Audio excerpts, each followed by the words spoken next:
龙小弟，老大我久居深宫，早已没有了出入宫时的乐趣，反而如鸟入囚笼，不得自在。所以老大去也，勿追勿弃勿恼，各自珍重。皇上，会不会是李易欢他们兄妹二人听到了什么风声，现在逃走了？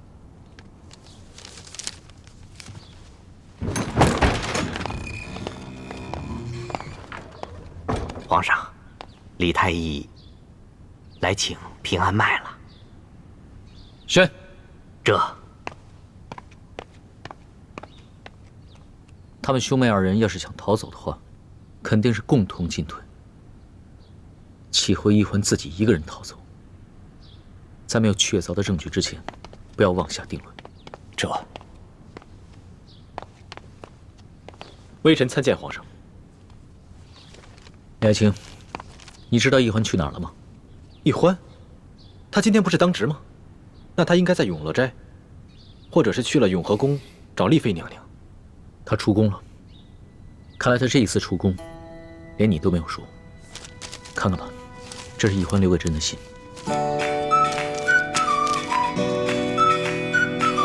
欢梅，想不到你居然会不辞而别。李爱卿。 你知道易欢大概会去哪儿吗？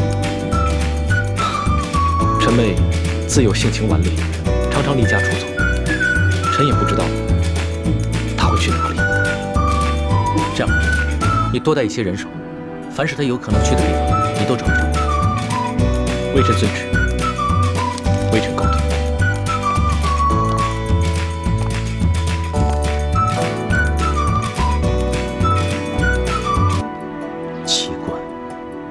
这易欢为什么会连他哥哥都不说，就一个人出宫？皇上，也许是世淑姑娘的未婚夫有消息了。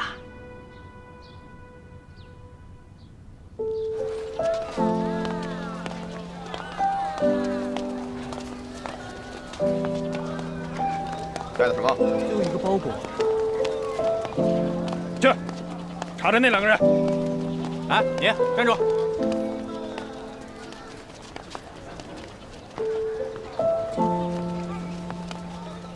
龙小弟，朱哥哥，对不起，我不想再夹在你们中间左右为难了，我也不想光复大明了，我要去过自己的逍遥日子了。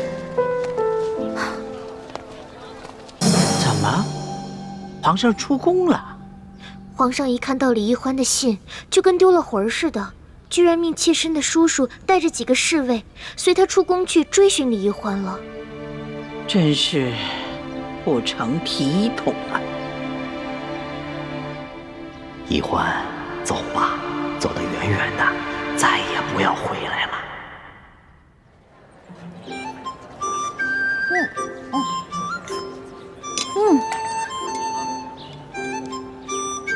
二位里边请。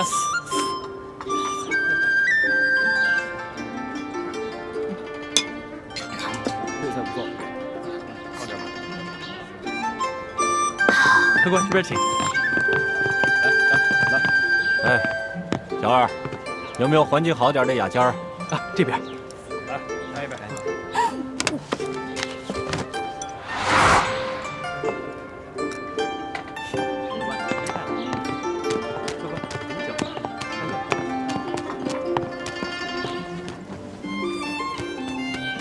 烤鸭来了。兄台，拼个桌。 不行不行不行，那边不是有地儿吗？你去别的地方吧。二位，您的烤鸭。老大，是你啊？不是我，不是我。二位慢用。你这个黄庭坚的真谛还是我送给你的呢。不过老大确实讲信用，没有把我给你的扇子拿去当了卖钱。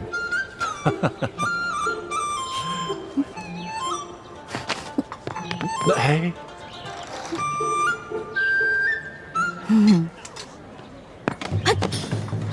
哎，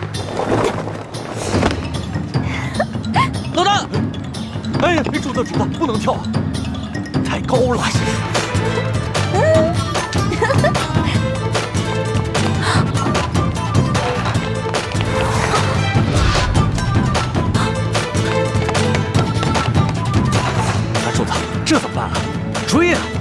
好。船家，送我过河，我给你2两银子。好嘞，来，慢点儿。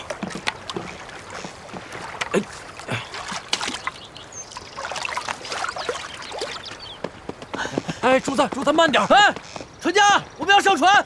哎，主子，注意脚下！哎，主子，哎，停下，把船划回来，我们要过河。好啊。哎，不许回去！这摆渡哪有不接客的道理啊？我给你5两银子，这船我包了，走。5两，我也有。对，我们有银子。谢兄台，我就送您1个人，我不管他们了。走，我给你10两，10两，10两。兄台，那可是10两啊，都够我买一艘好船的了。我给你20两，30两。对，给你30两，40两。我50两，50两，60两，60两，100两，100两都够我娶媳妇买地，生2孩子都够了。老大，怎么不还价了？我不出价了，因为比钱这世上没有人比你更多，我肯定输定了。谢谢兄台啊！主子，他跟你玩狠的。你不是喜欢钱吗？那我现在就送你去阴曹地府，每年多给你烧些纸钱，怎么样啊？主子，他跟咱来土匪这一套，咱有钱，他没用啊。我1两都不要，我就送你1个人。我只收你60两银子，我只收60两。我呸！60两银子，狮子大开口啊！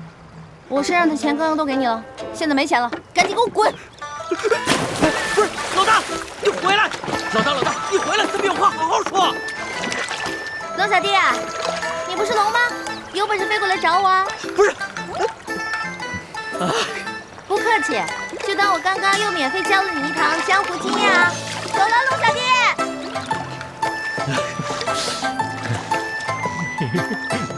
你笑什么呀？找船去！哎呦，皇上啊，这儿就这么一条船，没船了。你怎么这么没用啊？主子，东平客栈找遍了，没有。主子，西边也找过了，没有。南边也没有。北边没有。行了，你们都下去吧，再接着找啊。是。用点心啊。主子，会不会是叔姑娘？她根本就没在这镇上休息，连夜就赶路了？不可能，她你还不了解？绝对不会亏待自己的。这倒是啊。不过主子，她是不是因为没有钱，所以就不敢住在这些酒楼、客栈什么的？那倒是有可能。左土，这行走江湖有什么钱生钱的办法没有？在江湖行走，这钱生钱有4个办法：1偷2抢，3做工，剩下的就是赌博。行了，我知道他在哪儿了。我要大鸭子，快点啊！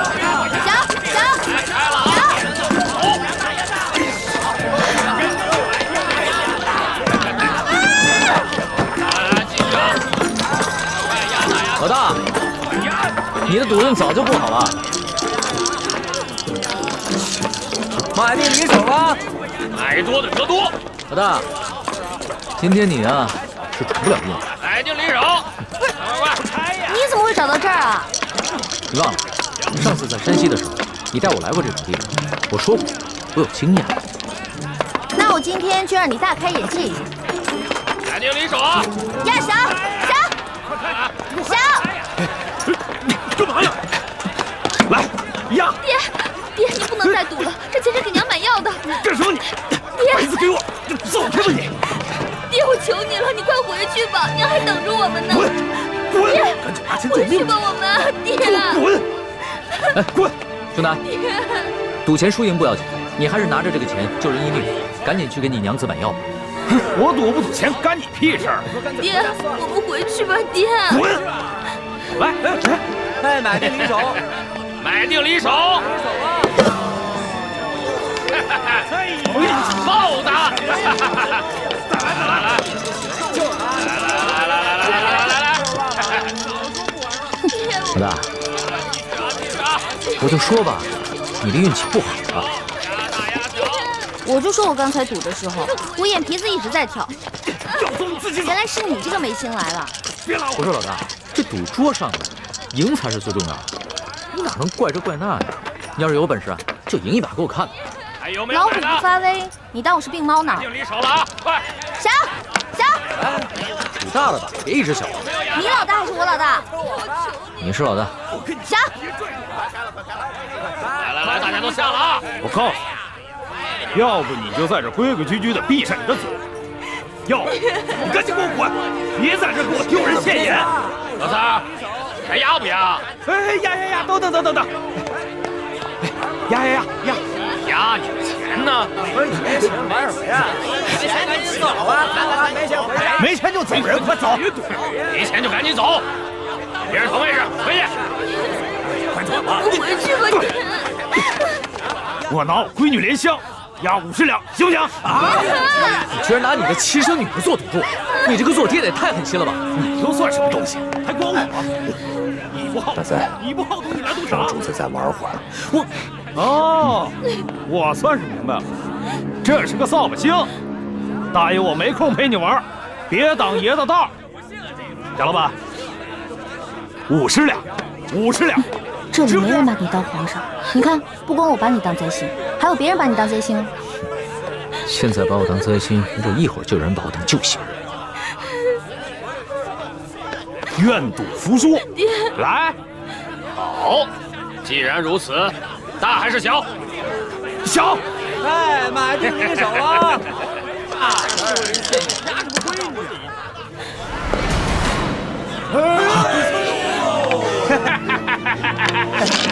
老子通杀！邪魔，这骰子一定有问题。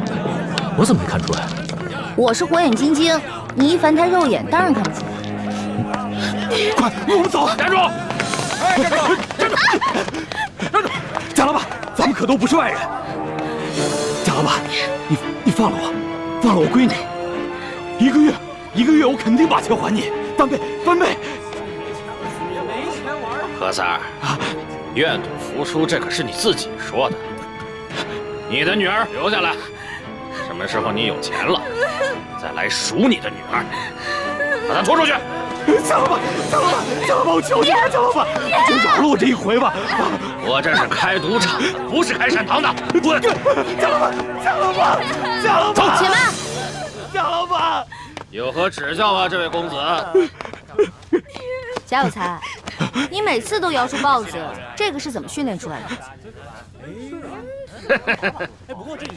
赌场赌的是手气，手气好的时候，一连开几手豹子是有的；手气不好的时候，连续输了10几20手，也是很正常的。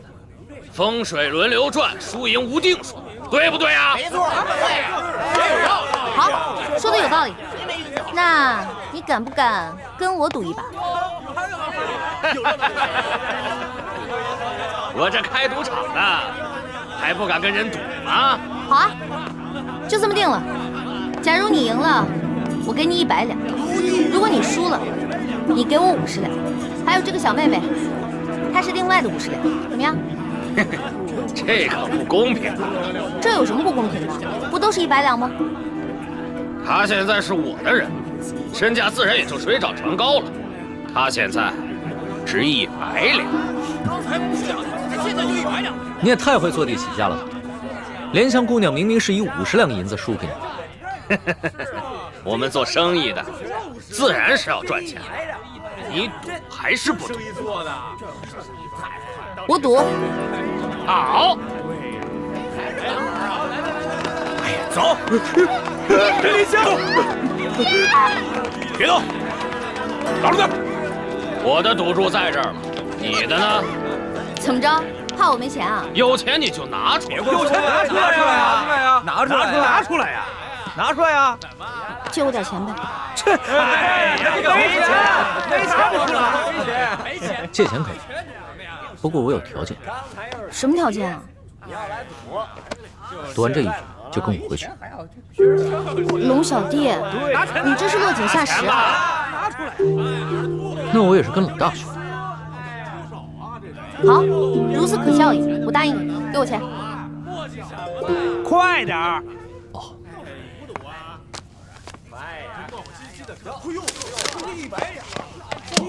这是我的赌注，100两，100两，这么多。哎，等一下，我要先检查一下骰子。检查就检查，我这儿从来不弄虚作假。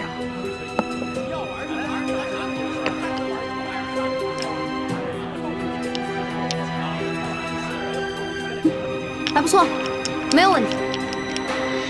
天灵灵，地灵灵，老天祝我这次一定要赢，一定要赢！啊，这管用吗？这个？对啊。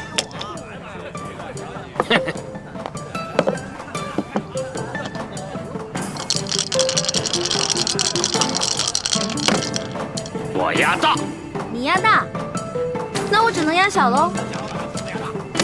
小，我也压，买定离手。等一下，在你打开之前呢，我要先求一求神仙。这能赢吗？这可以。老天啊，老天，请保佑我这次一定要赢，请保佑我这次一定要赢。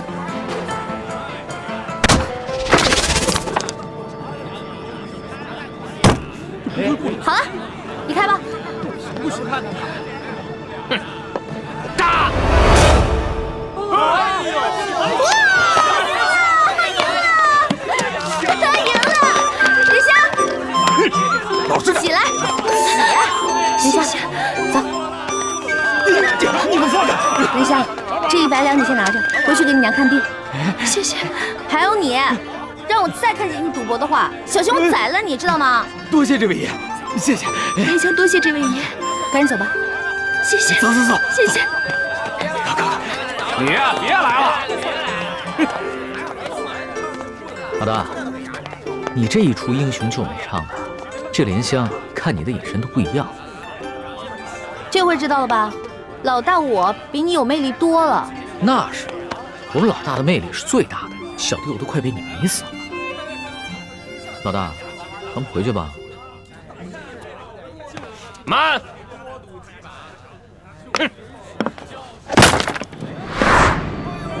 哎呦，这老三，竟然敢用水银闪不良幻术，被他们给发现了，我们只能来硬的了。哎呦，朱老千啊！骰子是他给我的，你们找他。来，老大，慢着！罗小弟，我走了，失陪了。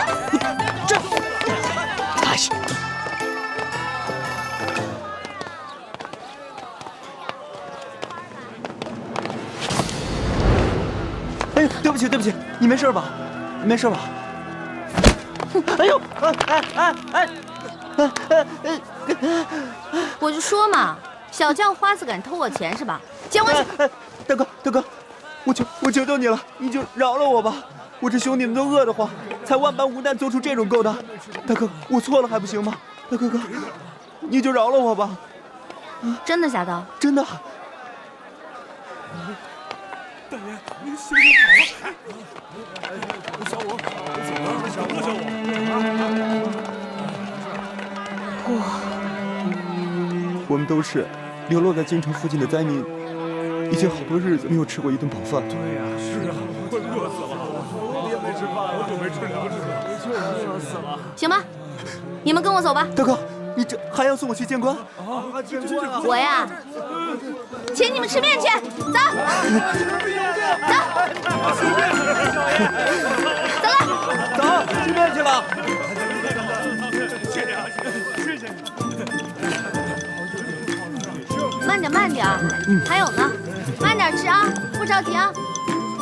大哥哥，你真好。哎，可惜我身上没什么钱了，不然的话，我请你们去对面这家酒楼吃饭了。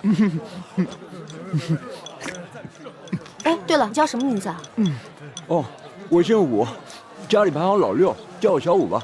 小六也行。小武，我姓易，你以后叫我易大哥就行啊。小武代表兄弟们，多谢易大哥。哎，大家都别客气，从此以后啊，咱们就是兄弟了。快坐，快坐。您慢走，您慢走。好好吃。哎，这位小爷在这儿摆阔呢，请这些叫花子们吃面。你是谁啊？跟你有什么关系吗？哎呀，大哥哥，这个老板姓钱，叫富贵，他呀平时最喜欢摆阔气，怎么样？以戏弄穷人为乐。最近啊，城里来了好些灾民，他就做了肉包子施舍，是吗？但是得跪下磕头叫他声爹，叫我一声他才能给一个。前几日他还想戏弄我们，被我们给骂回去了。没想到这不在这儿贺年大哥哥请我们吃面，他心里啊自然看着不舒服。哎呀，这一碗面能顶几个时辰？上我家酒楼，天天有热包子施舍。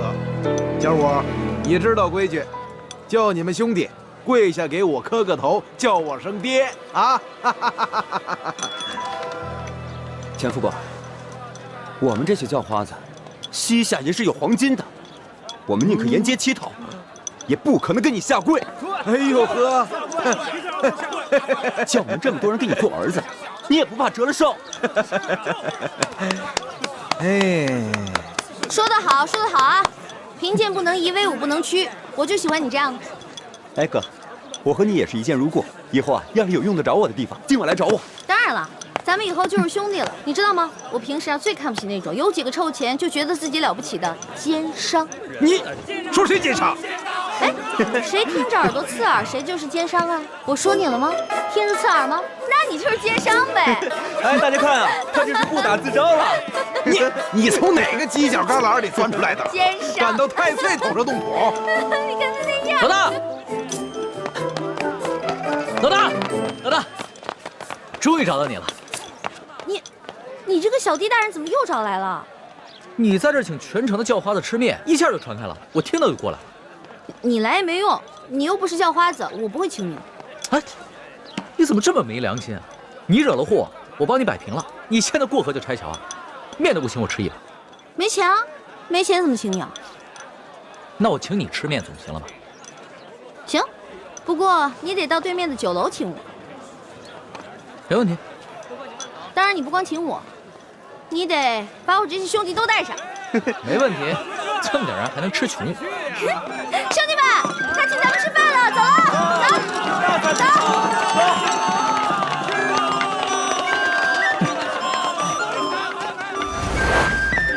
哎呦呵，还真在爷面前摆起阔来了。你以为这城里就你有钱啊？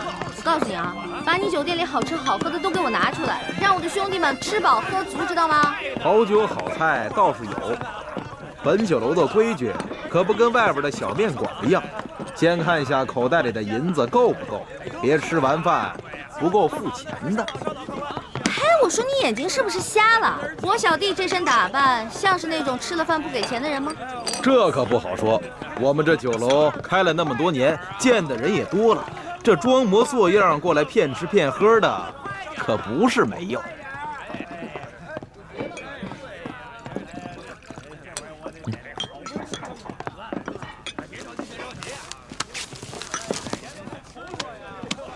钱老板，你看够不够？哎，嘿嘿，哎呀，够了，够了，够了，够了！小二，来上菜。好嘞，好嘞。钱老板，听说你长期施舍肉包子给穷人，但是有一个条件，就是要让他们跪下来喊你一声爹。啊，我是生意人，又不是这些穷人的爹娘，我每天给他们包子吃，救他们的性命，难道不是他们的再生爹娘？龙小弟，这种人别跟他讲道理，直接比谁钱多最有效。老大说的对，钱老板，哎，那我就跟你比一比谁的钱多。要是你的钱没我多，不管你以后行不行善，若是要行善，就不能提任何条件，也不能以欺负穷人为乐。我不止这一家酒楼，这城里所有的酒楼还有珠宝行都是我们钱家的产业。头头，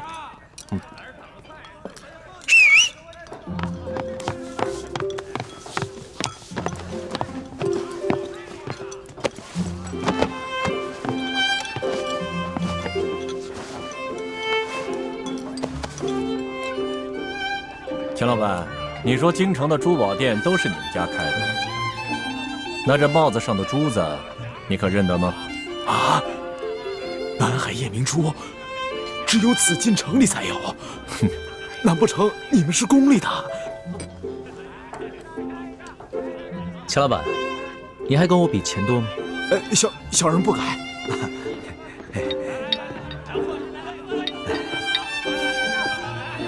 钱老板，一个人可以有钱有势，却不能无良无德，更不能无法无天。对，就算你有万贯的家财，也可能在一夕之间化为乌有。是。我说的话你听明白了吗？听明白了。小人日后日日行善，再不敢欺负穷人了。好，替我老大好好照顾这帮兄弟们，下去吧。是。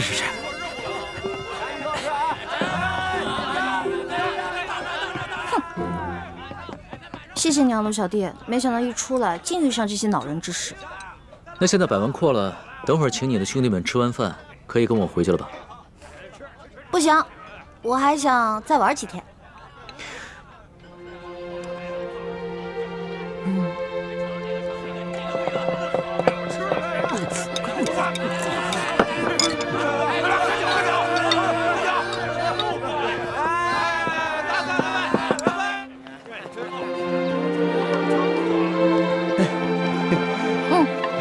小五，来，银票给你，记住大哥跟你说的话，让兄弟们拿这些钱做些生意，自食其力，别在街上流浪了。多谢易大哥，小五一定不会辜负易大哥的期望的。我相信你。老大，你现在还想去哪儿？能不能带上我？我想再学习一点江湖经验。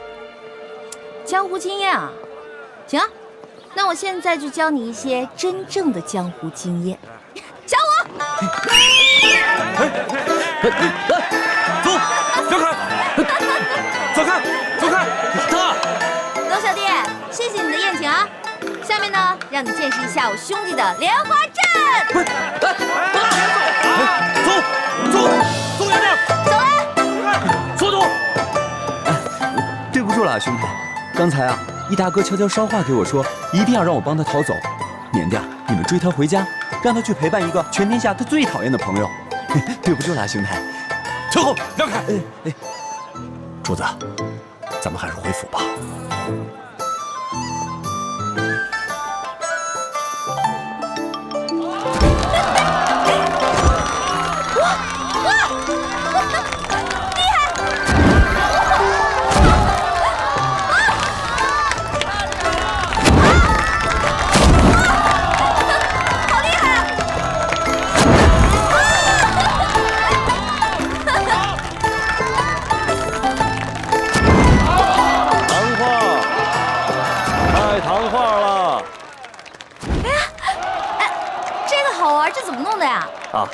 在这儿画的。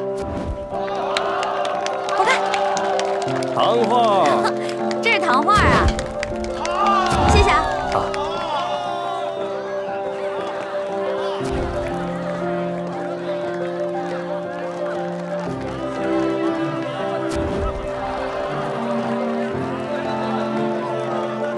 主子，咱们就这样远远地跟着他，这也不是个办法啊。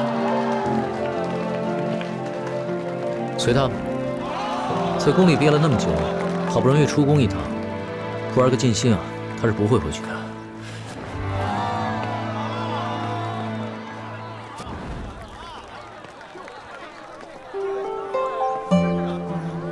字画，卖字画喽！山水人物，挑一张你喜欢的。老板，这个我买了。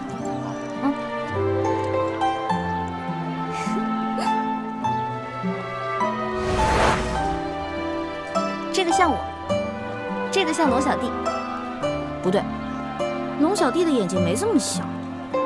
再给你捏大点，捏大点就像龙小弟了。真的假的？我有这么丑吗？你是人是鬼啊你？你怎么老阴魂不散的跟着我呀？你是人我就是人，你是鬼我就是鬼。你忘了，咱们俩结拜的时候可是说好了，不求同年同月同日生，但求同年同月同日死。猪哥哥，你怎么来了？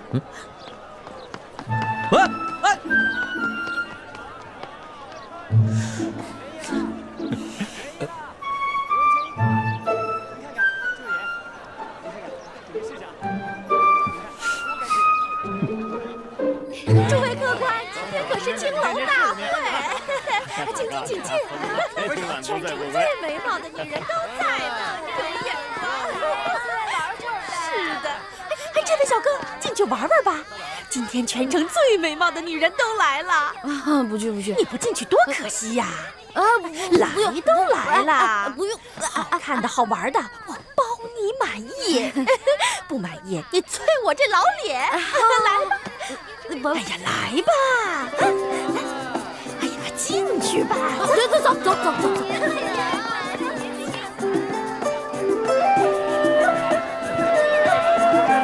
大家把酒都满上喝呀！快喝呀！来，小江河，我上去了啊！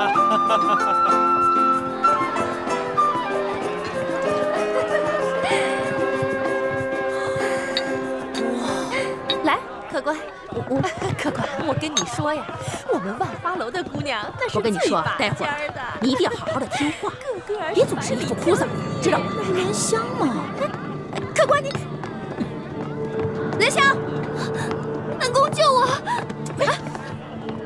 怎么回事？恩公，我爹把你给的钱又输光了，然后100两帮我卖到了杏花楼。喂，怎么，你们认识啊？能不能把他放了？你说什么？放了他？你是不是开玩笑啊？他是我花了100两银子买回来，代表我们杏花楼来万花楼选花魁的。我要放了他，谁来代表我们杏花楼扬名赚钱呢？那你要多少钱才能把他放了？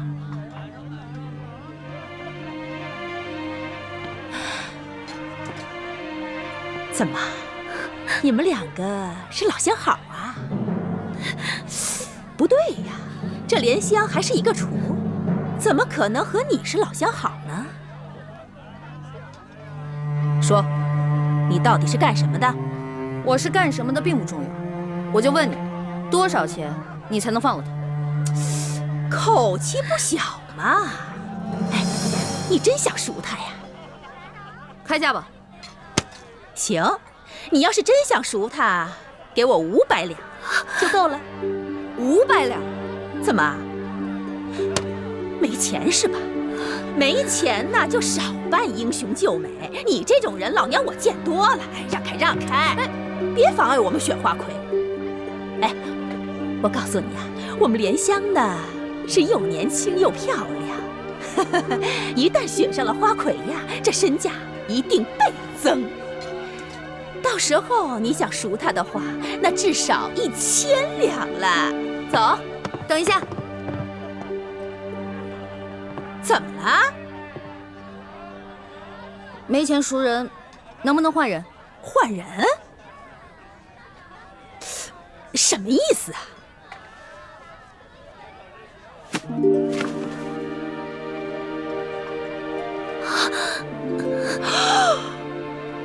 用我换他。我这做了一辈子的生意呀，我差点走了眼了我。没想到你也是个厨啊，还是一个比莲香更美貌的厨。好，你要换她是吧？我答应你。你是女的，姐姐你还是走吧，我不能再连累你了。别说话，莲香，我一定要把你救出来。我们走吧。你这个人呀，太神秘了，我可得小心一点。这万一你中途要是跑了怎么办呢？我可以放他，不过啊，是在你帮我选了花魁之后，我再放了他。好，一言为定。一言为定，走吧，换装去。看好他，走。姐姐，姐姐，来呀！刚刚易欢是在这个地方消失的，也没什么别的路了，肯定是进这万花楼了。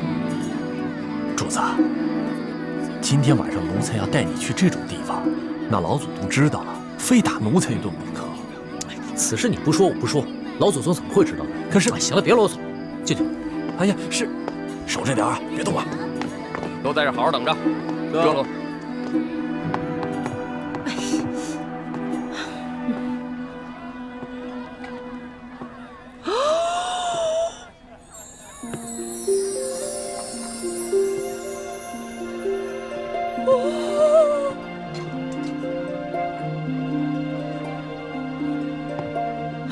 哇！哎呀呀呀呀呀！丫头啊，丫头，你真的是仙女下凡呐！啊，这比去年的花魁呀还美上1倍呢！我跟你说，待会儿一定要给妈妈长脸，一定要把12花楼的花魁给我拿下来。但是妈妈，我能不能先把脑袋上这花给摘了？这花太多了，我戴着难受。不行。那个欢姑娘，只有这身衣服啊，跟这个头饰啊，才最配你嘛啊！走走走走走，其他候选人都到了，就差你了，快点！到你了，就差你了。成了，你等会儿，等会儿。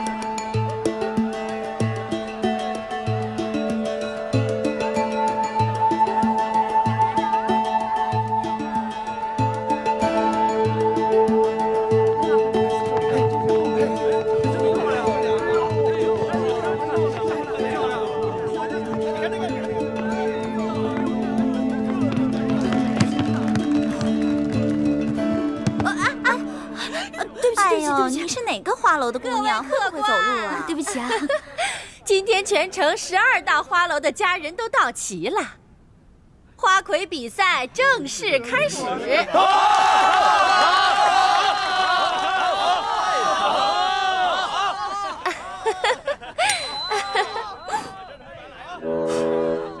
主子，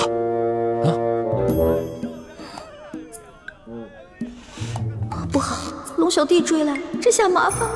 现在我们有请上一届的花魁，是谁呀？西域姑娘出场。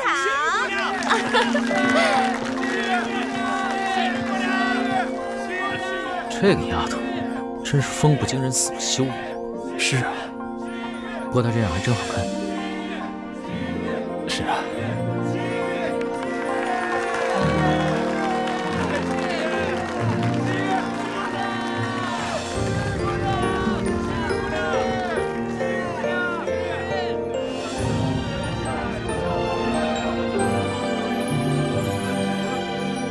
各位客官，如果您中意我们哪位姑娘，便可以从那里拿一朵鲜花放进那位姑娘的花篮里。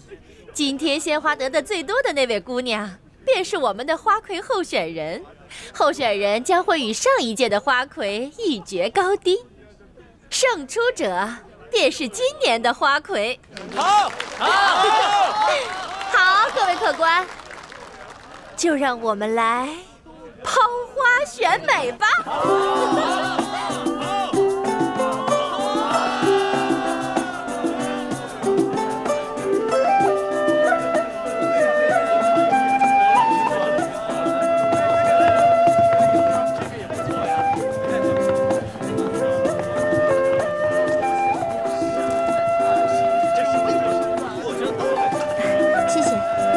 谢谢你的花，谢谢。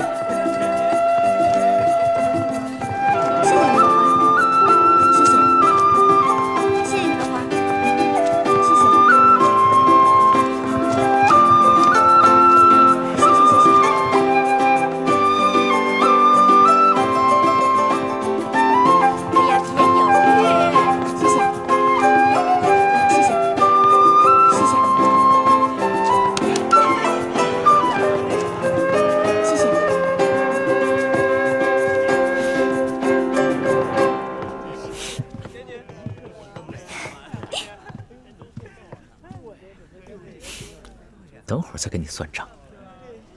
多谢这位客官捧场。这朵花是不会给你的。你投不投给我，我都是花魁。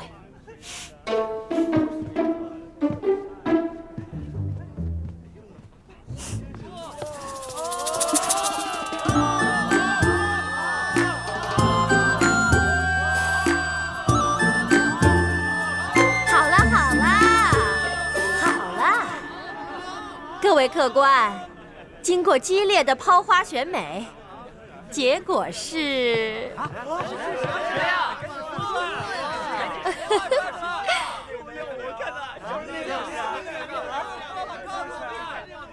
还用我数吗？不用数啦。结果就是，我们本届的花魁候选人，杏花楼的欢姑娘。好。现在由上一届的花魁西域姑娘与本届的候选人欢姑娘进行歌舞比试，谁得的鲜花最多，谁就是本届万花楼的花魁。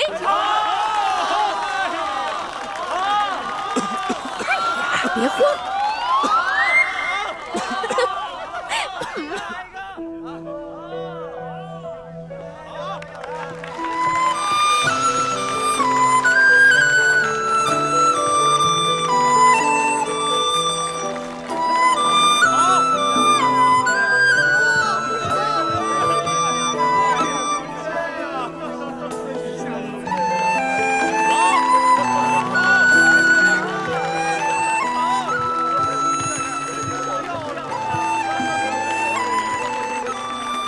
这位客官，可否借一下你的宝剑？你又想干什么？要你管。借不借？如果你要是不借的话，那我就去找别的客官借了。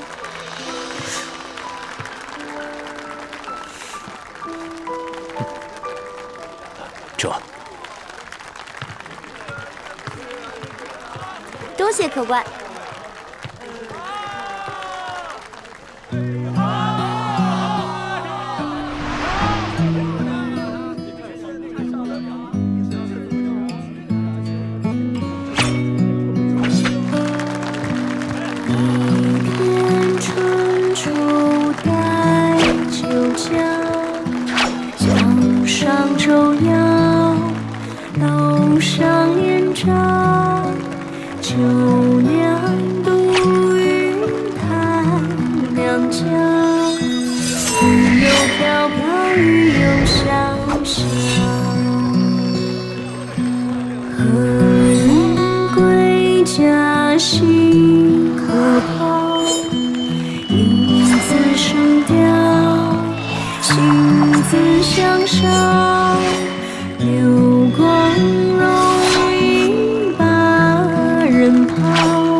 各位客官，看得开心吗？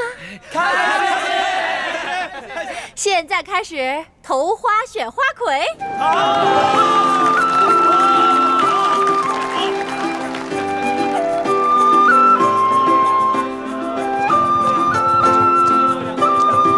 也别着急，一个一个来。谢谢。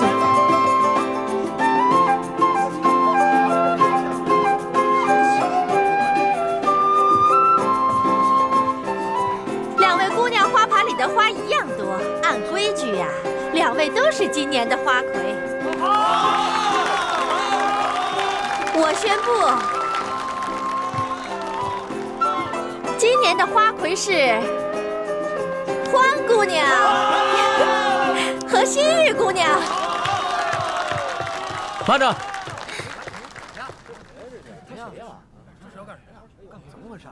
我这儿还有一朵花没投呢。这人是谁？难道我给西域姑娘多数花作弊被他看出来了？嘿，你这人怎么这样？刚刚你怎么不投啊？刚才人那么多，现在投也来得及啊。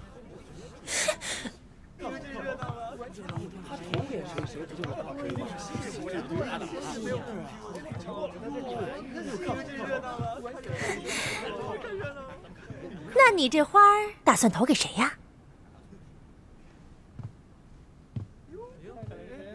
花儿，你今天真的很美。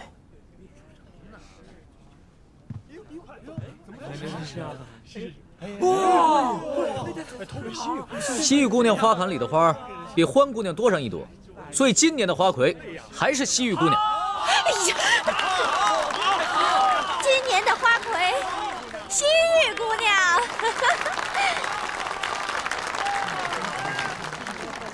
错，欢姑娘也是今年的花魁。哈哈哈哈哈！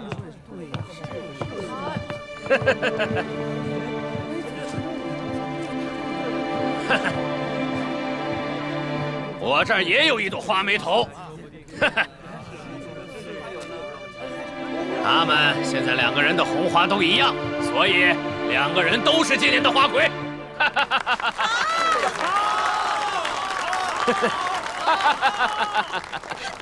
对，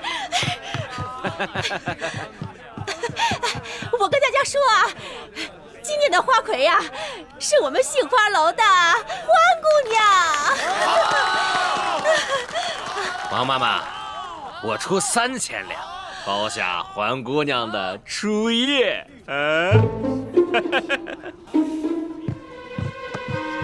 可以啊，贾老板，不过你得先把钱给我。应该的，应该的。贾老板够有钱的嘛？那是自然，我爹是直隶首富。把蓝香给我放了。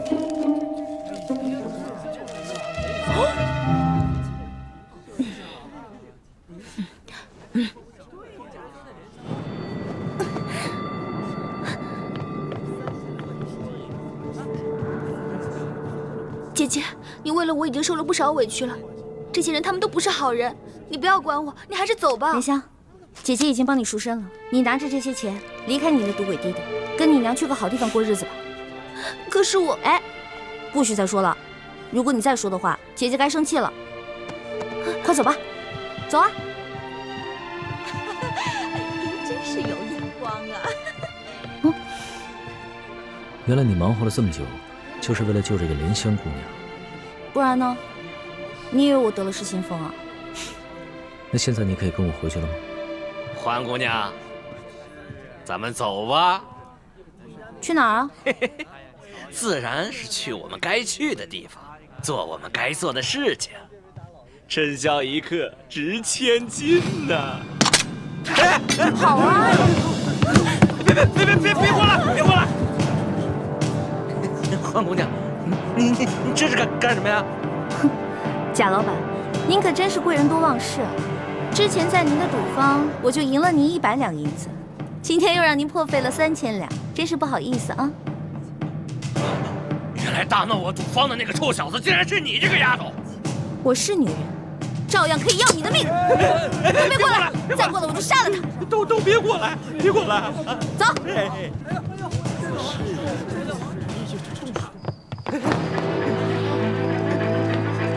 走！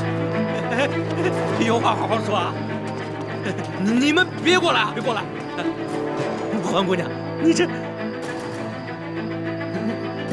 走！哎呀！愣着干什么？追呀！追！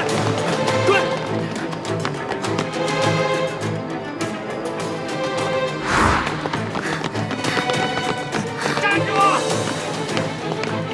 追！站住！站住！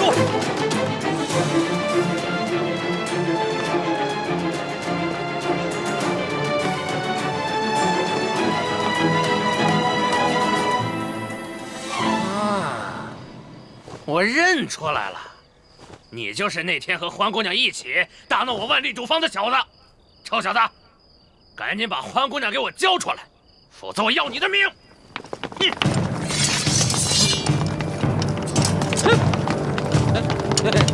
各位官爷，是不是搞错了？我可是直隶首富的儿子，我叔叔是京城的2品大员，该抓的是他们啊！该抓的是他们。直隶首富，2品大员，那算什么？我们家主子可是全国第1首富，这大清朝的第1大官儿。哎呀，大清朝第一大官，你以为他是皇帝老子呢？啊！贾老板，很不幸，你猜中了，我们家主子正是当今皇上。不是，跪下！万岁爷饶命！万岁爷饶命啊！万岁爷，万岁爷，小的有眼无珠，有眼无识泰山。你大人大量，放了我吧！左图在，把这危害一方的恶霸拿下，送到刑部审问，再查一查他的叔叔和爹爹是不是做过什么违法乱纪之事。这，把他那爪子给我剁了！住！哎呀，万岁爷，饶命啊！万岁爷！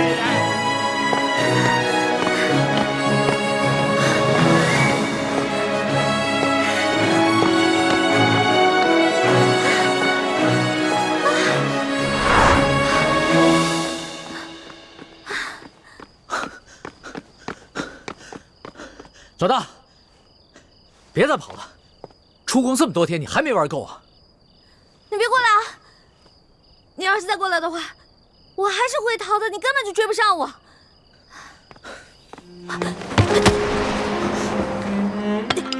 老大，龙小弟，别再跟着我了，赶紧跟索大人回宫吧，外面不比宫里安全。老大，你真的舍得离我而去，从此再也不见我了吗？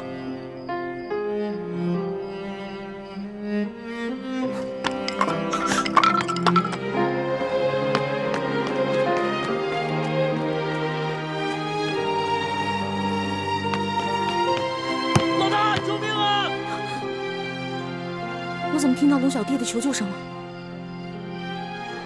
龙小弟该不会使诈吧？可是万一他真的遇到危险怎么办？不行！住手！龙小弟，站住！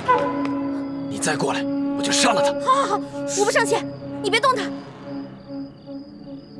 这位大哥，你到底是谁啊？你为什么要杀我的龙小弟啊？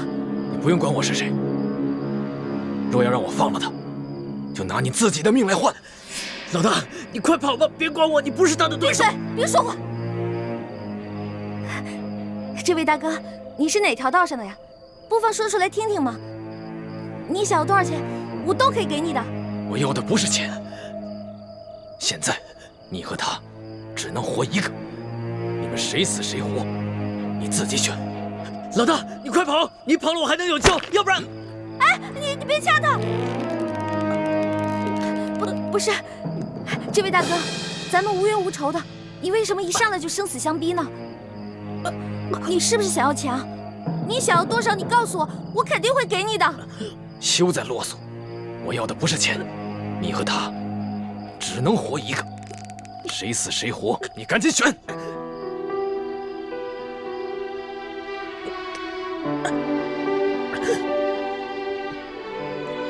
我没办法选，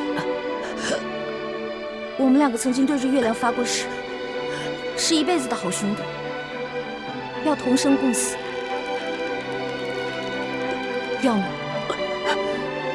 你就放过他，要么你就把我们两个全杀了吧。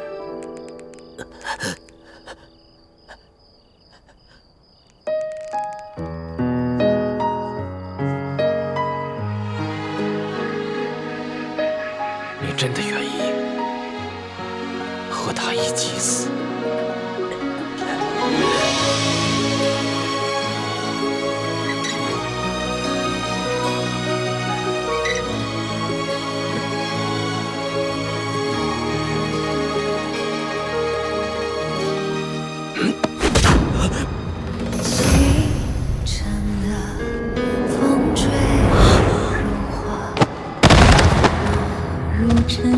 龙小弟，繁华，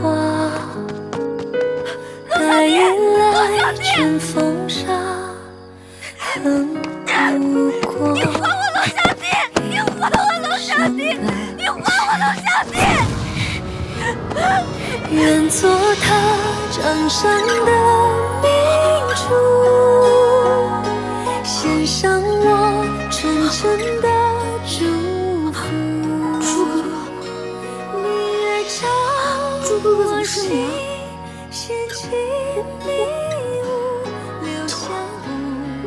你不打了吧？对不起啊，朱哥哥，我不知道是，对不起，朱哥哥。欢梅，如果我真的杀了他，你会杀了我？我怎么可能会伤害你呢？正如你不会伤害我一样啊！但你却会自杀，以身殉情，是吗？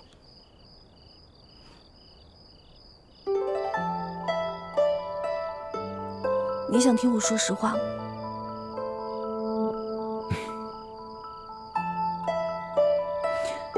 朱哥哥，身体发肤受之父母，活在这个世上，我不会为了任何一个人轻生。但如果有一天，你光复大明成功，你杀了龙小弟，我不可能成为你的皇后，我会隐居乡间，一个人生活。但是如果你光复大明失败了，龙小弟他要杀你，我一定会拼尽全力去拯救你。若没有救下你，我也不会去做他的妃子，我也会隐居民间，直到孤独终老。那如果我光复大明成功了，我留下了康熙的性命，你可愿意做我的皇后？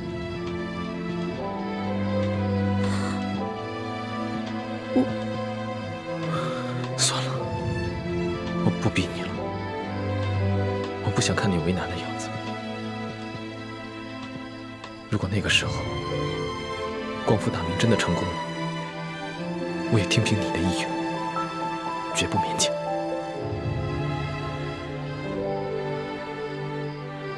欢梅，你这次出走是不想夹在我跟康熙之间，左右为难，是吗？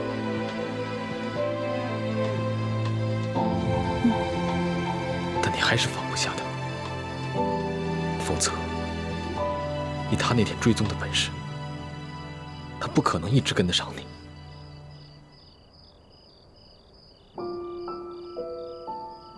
你怎么知道他追踪？难道你也一路在跟着我？你这次出走，大家都很担心你。对不起，朱哥哥，我错了。别说了，听我的话，赶紧回去吧。我答应你，如果我光复大明成功了，我不杀康熙。至于到那个时候，你还愿不愿意嫁给我，都听凭你的本心。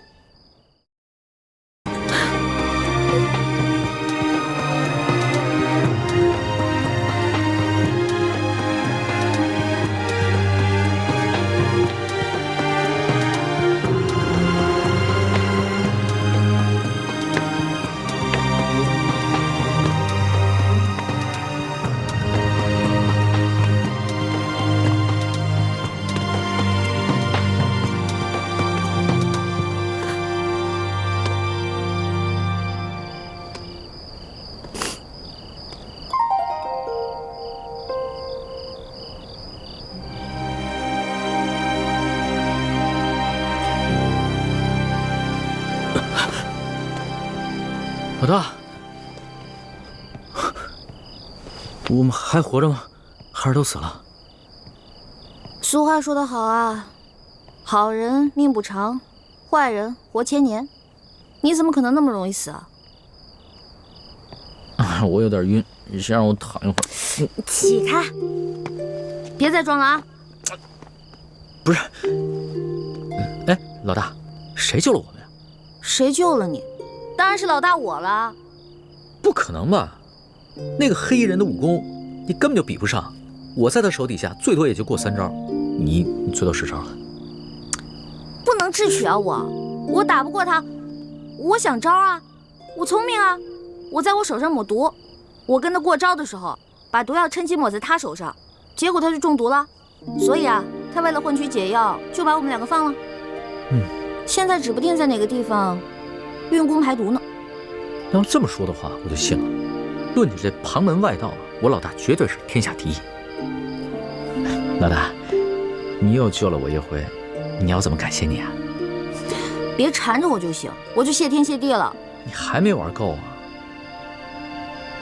老大，我知道你是觉得我听信了宫里的谣言，所以在生我的气，是不是？我保证，我以后再也不听信谣言了。真的？真的，我不仅是你的龙小弟，我还是真龙天子，金口玉言的。那我也不想再回到那个大鸟笼子里了。你不回是吧？你不回，别怪我赖账啊。赖什么账啊？在山西的时候，我可是欠了你一大笔账。我的利息可高了，你还得起吗？老大，你可不要趁火打劫啊！趁火打劫？全天下哪有你这个皇上厉害？大明内乱，你们大清趁机占领了大明的整个江山，老百姓刚刚经历了战乱，想过上几天好日子，可你们呢？朝中权贵搞起了圈地，各地的官吏设置了各种关卡，变相的收取各种赋税，你们这才叫做趁火打劫，一本万利的勾当呢！我怎么了？我说错了吗？我说的都是实话。龙小弟啊，其实这就是我要的利息。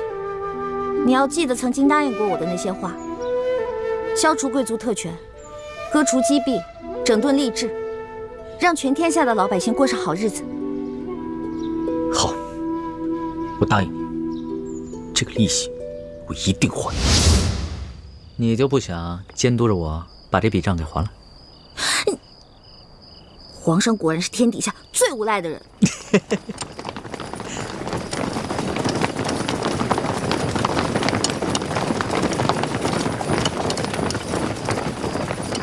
皇上，奴才恭请皇上回宫。老大，你要是现在不跟我回去的话，那我就在外边待着了。你去哪儿，我就去哪儿。算你狠！起驾，回宫。这。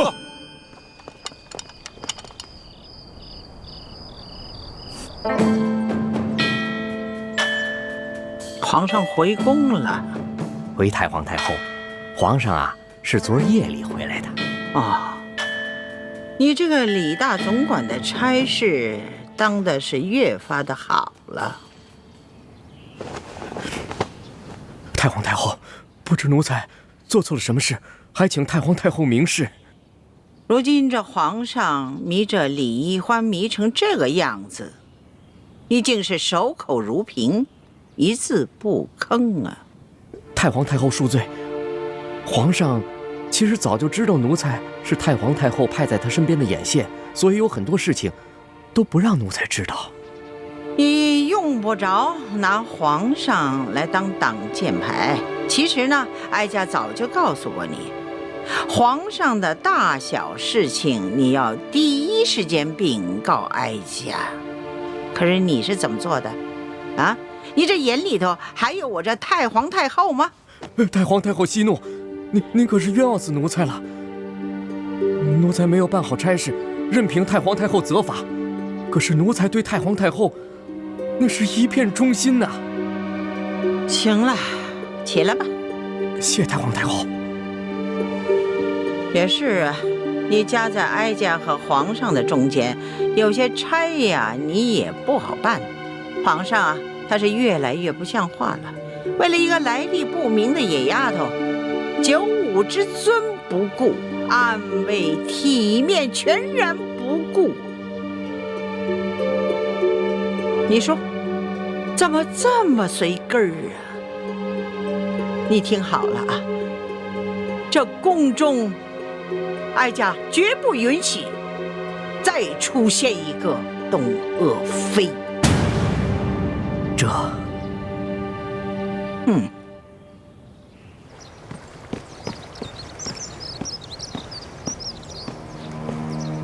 奴才索额图，给皇后请安。听说昨晚紫禁城所有的宫门大开，皇上大摇大摆地接着出走的李易欢回宫了。皇上就是要这样大张旗鼓地告诉我们，他相信李易欢，宠着李易欢，然后让我们所有人都闭嘴。哼！当年唐玄宗为了迎回杨玉环，也是这般深更半夜大开宫门，毫不顾忌朝野非议。可结果呢？难道皇上想学唐玄宗吗？这唐玄宗有安禄山，可咱们如今大清也有吴三桂啊。难道皇上都忘了这些前车之鉴了？皇上本来少年英明，可是竟然被李易欢这个丫头迷得失去了本性。都怪我当初考虑不周啊！本来以为她可以帮助我斗倒鳌拜，所以帮着这丫头讨好皇上。没想到现在是养虎为患了。提到鳌拜，本宫倒突然想起了，他的疯病可有好转？没有，我昨天刚去探视过他，还是疯疯癫癫的老样子，连我都不认识了。这鳌拜一向武功高强，身体健康，怎么突然就疯了呢？鳌拜的疯是中了迷魂散之毒，此事颇为蹊跷，有谁能够在我的眼皮底下给鳌拜下毒呢？这毒疯鳌拜的人，会不会就是李太医？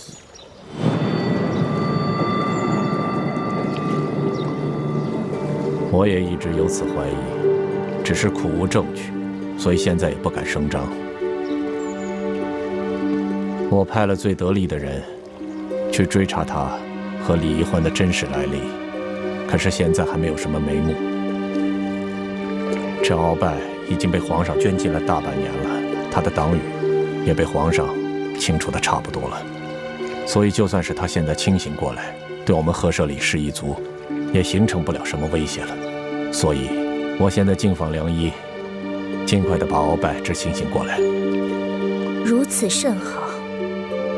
若鳌拜能够早日清醒，也能早日交出这明珠谷的奸细，我们也能早些证实这李氏兄妹的奸细身份。